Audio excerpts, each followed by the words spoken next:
que Subnautica peut apporter au jeu de rôle. L'Early Access de Subnautica 2 est sorti et je me suis dit que c'était clairement l'occasion de se demander ce qu'on pouvait réutiliser dans Subnautica pour nos aventures sur table. Quand on pense à Subnautica, on pense souvent à un jeu de survie sous-marine. Mais ce qui le rend réellement exceptionnel, c'est sa manière de nous pousser à l'exploration. Dans Subnautica, que ce soit le 1, le 2 ou le 0, il n'y a jamais réellement de flèches sur la map qui nous dit où aller. On a seulement des balises assez vagues, Talavan, qui au contraire vont jouer sur ta curiosité.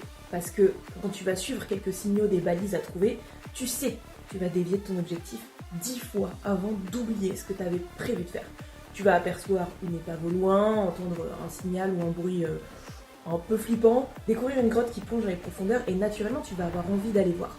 La peur au bide, ok, mais quelque chose va te pousser à aller voir quand même en rasant les murs.